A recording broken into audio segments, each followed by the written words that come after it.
जरा सोचिए, साल 642 ईस्वी, सीरिया का होम्स शहर, एक बिस्तर पर एक महान योद्धा अपनी आखिरी सांसें ले रहा है। हम्म। वो योद्धा जिसके नाम से कभी रोम और फारस जैसी बड़ी बड़ी सल्तनतें कांपती थी। जी। उसने दर्जनों जंगें लड़ी और कहते हैं एक भी नहीं हारी। और उस दिन उसकी आंखों में आंसू थे। अफसोस था उन्हें। हाँ, अफसोस इस बात का कि वो जंग के मैदान में शहीद होना चाहते थे, पर मौत उन्हें बिस्तर पर मिल रही थी। उनके जिस्म पर अनगिनत जख्म थे, जो उनकी बहादुरी की कहानी कहते थे। पर वो खुद कह रहे थे, देखो, मैं एक ऊंट की तरह बिस्तर पर मर रहा हूँ। और यही कश्मकश इस शख्सियत को इतना खास बनाती है ना। बिल्कुल। ये कहानी है खालिद बिन वलीद की, जो कभी इस्लाम के, आप कह सकती हैं, कट्टर दुश्मन थे, हाँ। मगर बाद में वही कहलाए सैफुल्लाह। सैफुल्लाह यानी अल्लाह की तलवार। जी हाँ, अल्लाह की तलवार। तो आज हम खालिद बिन वलीद के जीवन को, उनकी रणनीतियों को और उनके दौर पर क्या असर पड़ा, उसे समझने की कोशिश करेंगे। और ये जानकारी हमें कहाँ से मिलती है? ये जानकारी हमें खालिद बिन वलीद पर लिखी गई कई जीवनियों और ऐतिहासिक स्रोतों से मिलती है। ठीक है, तो हमारा मकसद है इस ऐतिहासिक हस्ती के सफर को गहराई से समझना, खासकर उनकी जो मिलिट्री जीनियस थी, जिसने इतिहास का रुख ही मोड़ दिया। बिल्कुल। तो चलिए शुरू करते हैं उनके शुरुआती जीवन से। खालिद का जन्म मक्का में हुआ था, एक बहुत ही प्रभावशाली कबीले में। जी हाँ, कुरैश कबीले की बनु मखजूम शाखा में 585 से 592 ईस्वी के बीच का समय बताया जाता है। बनु मखजूम, ये तो शायद जंग वगैरह के लिए मशहूर थे। हाँ बिल्कुल। बनु मखजूम अपनी दौलत और जंग की समझ, मतलब सैन्य रणनीति, उसके लिए जाने जाते थे। कुरैश के जो फौजी मामले होते थे वो अक्सर यही संभालते थे। अच्छा। और उनके पिता वलीद बिन मुगैरा, वो मक्का के बहुत अमीर और सम्मानित लोगों में से थे। और पैगंबर मोहम्मद साहब से भी कोई रिश्ता था क्या? दूर कहीं सही? हाँ, दूर की रिश्तेदारी थी, क्योंकि दोनों का ताल्लुक कुरैश कबीले से ही था। और कहते हैं उनकी परवरिश ही एक योद्धा की तरह हुई थी, मतलब बचपन से ही तलवारबाजी, घुड़सवारी। जी, तीरंदाजी, इन सब पर बहुत जोर था। किताबी ज्ञान से ज्यादा शायद इन्हीं चीजों में उनकी दिलचस्पी थी। वो एक किस्सा भी सुना है मैंने कि बचपन में हजरत उमर के साथ उनकी कुश्ती हुई थी। हाँ, ये किस्सा काफी मशहूर है। कहते हैं उस कुश्ती में खालिद ने उन्हें हरा दिया था, जिससे उनकी ताकत का अंदाजा होता है। तो मतलब बचपन से ही वो शारीरिक रूप से बहुत मजबूत और कुशल थे। बिल्कुल। और इसी पृष्ठभूमि की वजह से जब पैगंबर मोहम्मद साहब ने इस्लाम का पैगाम देना शुरू किया, तो बनु मखसूम कबीला और खुद खालिद भी विरोध में खड़े हो गए। जोरदार विरोध किया उन्होंने। वो इस्लाम और मुसलमानों के, आप कह सकती हैं, कट्टर दुश्मन बन गए थे उस वक्त। और इस दुश्मनी का सबसे बड़ा सबूत शायद उहुद की जंग है, 625 ईस्वी में। हाँ, उहुद की जंग, मक्का के कुरैश और मदीना के मुसलमानों के बीच। इसमें खालिद की भूमिका बहुत अहम थी। वो कमांडर थे ना उसमें, कुरैश की तरफ से। वो एक पहाड़ी दर्रे पर तैनात थे, लेकिन जब उन्हें लगा कि जंग जीत ली गई है तो वो नीचे उतर आए। खालिद की नजरें बहुत तेज थी। उन्होंने वो खाली जगह देख ली। फौरन उन्होंने तुरंत इस मौके को पहचाना, अपनी टुकड़ी के साथ तेजी से घूमकर उस खाली दर्रे से मुसलमानों पर पीछे से हमला कर दिया। और इससे तो पूरी बाजी ही पलट गई होगी। हाँ, जीती हुई बाजी हार में बदल गई। मुस्लिम सेना को बहुत नुकसान हुआ, करीब 70 सहाबा शहीद हुए। और इस एक सामरिक चाल ने खालिद को मक्का में एक असाधारण सैन्य रणनीतिकार के तौर पर स्थापित कर दिया। लेकिन उहुद के बाद भी वो इस्लाम के खिलाफ रहे। पर क्या उनके मन में कुछ चल रहा था? मतलब ये सवाल कि आखिर मुसलमान कम होकर भी कैसे जीत जाते हैं। हाँ, ये ख्याल उन्हें परेशान जरूर करने लगा था। उन्हें कहीं ना कहीं ये एहसास होने लगा था कि मुसलमानों की कामयाबी के पीछे सिर्फ उनकी बहादुरी या हथियार नहीं है, कोई अनदेखी ताकत भी है। फिर आया साल 628 ईस्वी, सुलह हुदैबिया।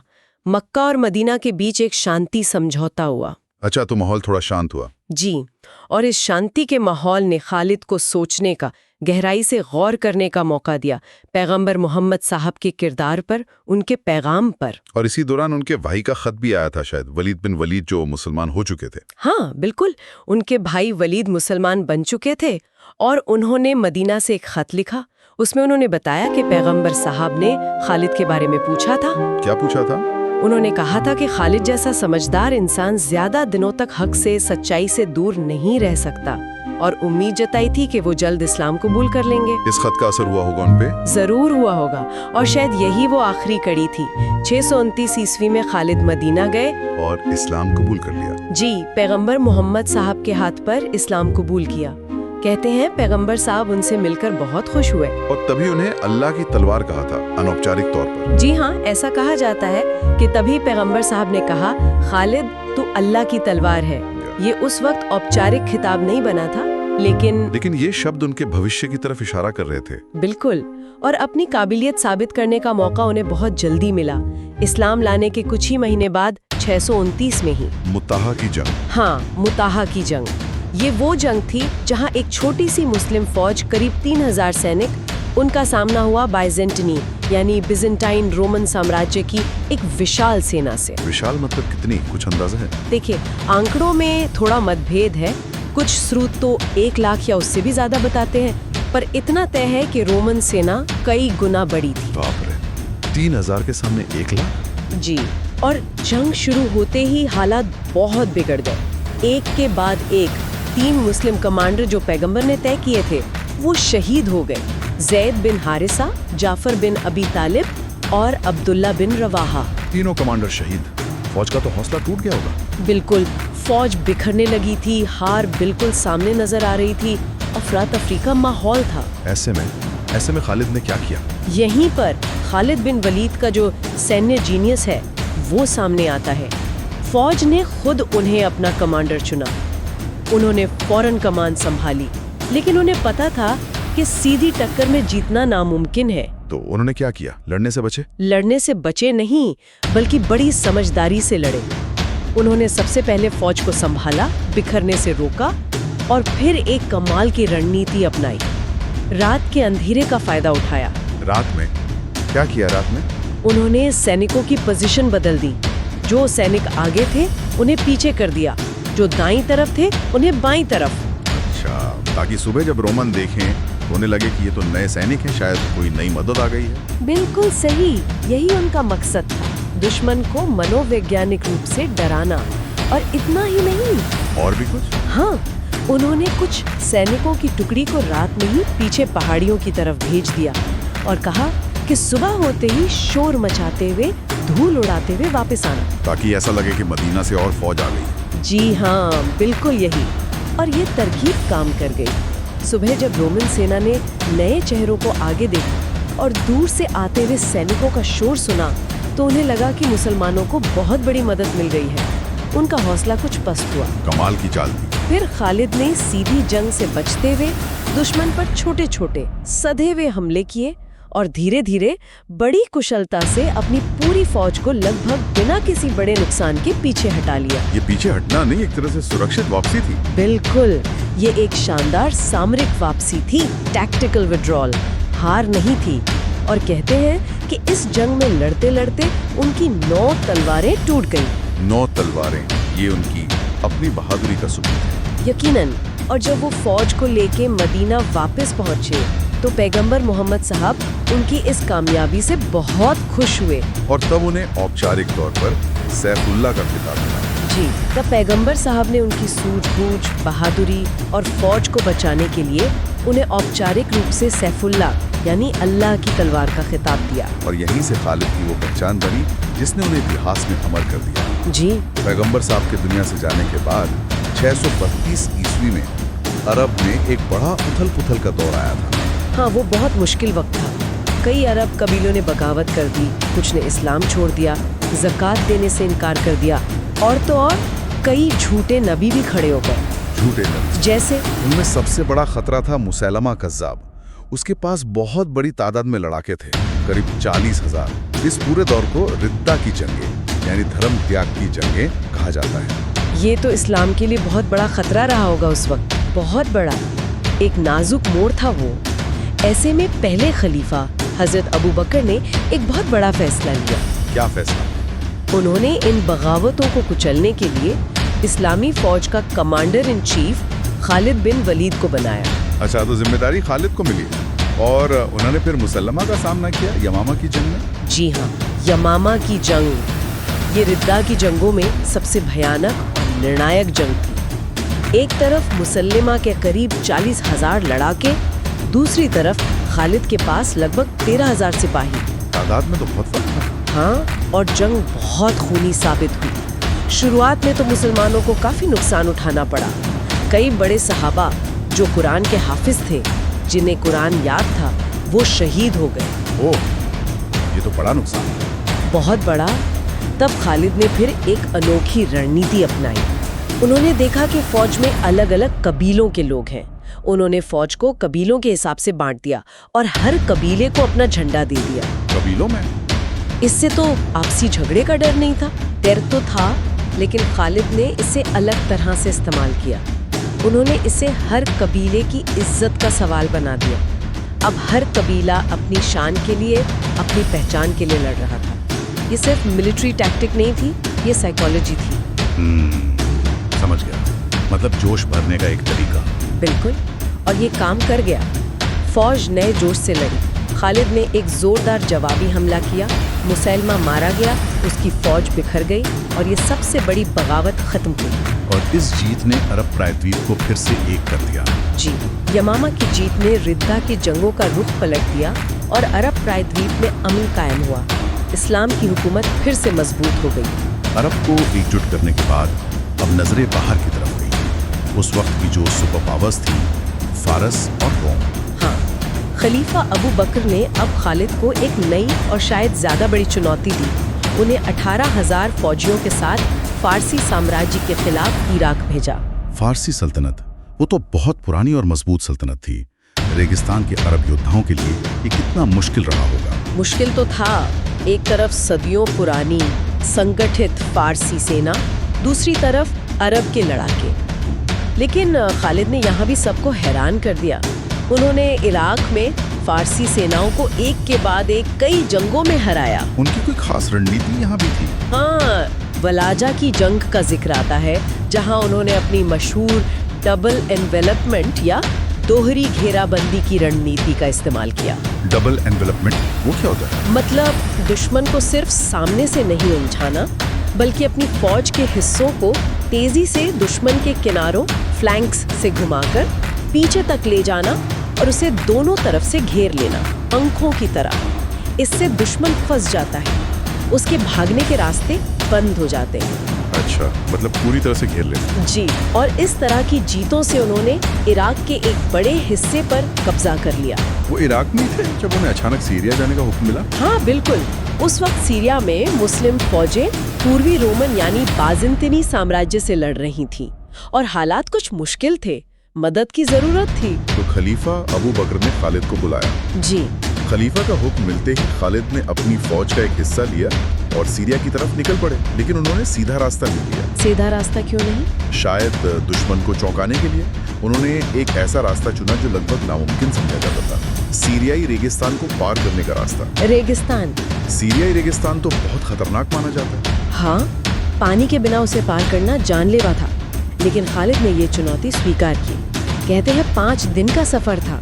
पानी का इंतजाम ऊँटों में स्टोर करके और कुछ खास तरीकों से किया गया, और वो अचानक दुश्मन की सोच से भी परे सीरिया पहुंच गए। 5 दिन रेगिस्तान में, ये तो उनकी हिम्मत और उनकी सैनिकों की वफादारी का भी सबूत है। यकीनन, ये लीडरशिप का कमाल था। और सीरिया पहुंचते ही उन्होंने फौजों की कमान संभाली। हाँ, उन्होंने वहाँ मौजूद मुस्लिम फौजों को एकजुट किया, कमान अपने हाथ में ली और फिर तैयारी की उस जंग की जिसने सच में दुनिया का नक्शा बदल दिया। यरमुक की जंग 636 ईस्वी।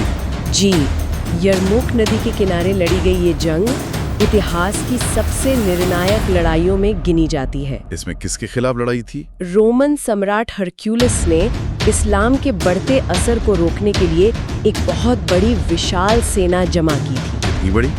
अंदाजे अलग अलग हैं, लेकिन माना जाता है कि रोमन फौज 1 लाख से कहीं ज्यादा थी, शायद 1.5 लाख या 2 लाख तक भी, जबकि मुस्लिम फौज वो करीब 25,000 से 40,000 के बीच थी। इतना ज्यादा फर्क? फिर कैसे सामना किया? ये जंग तो कई दिन चली थी शायद। हाँ, 6 दिन तक भयानक जंग चली। यहाँ खालिद की सैन्य प्रतिभा अपने चरम पर थी।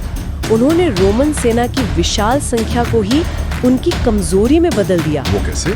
उन्होंने अपनी छोटी लेकिन ज्यादा फुर्तीली और जोशीली फौज का बेहतरीन इस्तेमाल किया।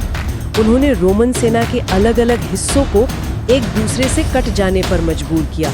उनका वो खास घुड़सवार दस्ता था ना, मोबाइल गार्ड। हाँ, मुताहा में भी उसका जिक्र आया था। यरमुक में इस मोबाइल गार्ड ने कहर बरपा दिया। ये बिजली की तेजी से हरकत करता था।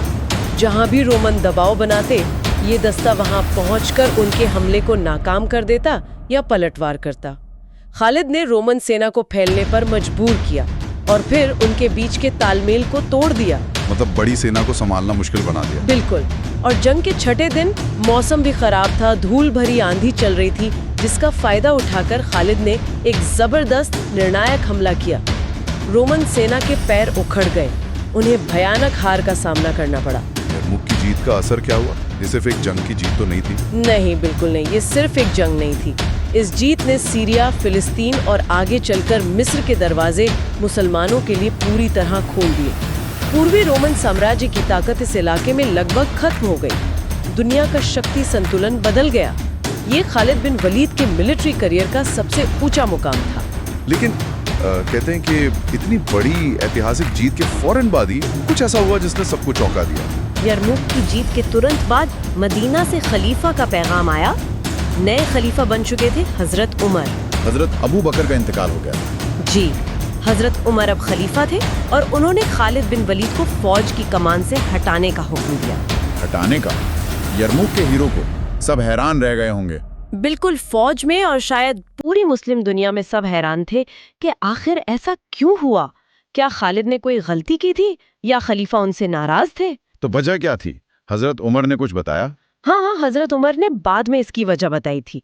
उन्होंने साफ किया कि उन्होंने खालिद को किसी शक या किसी नाराजगी या उनकी काबिलियत पर सवाल उठाकर नहीं हटाया। तो फिर क्यों? वजह ये थी हजरत उमर के मुताबिक कि लोग, आम मुसलमान और फौजी, वो जीत का श्रेय अल्लाह के बजाय खालिद को देने लगे थे।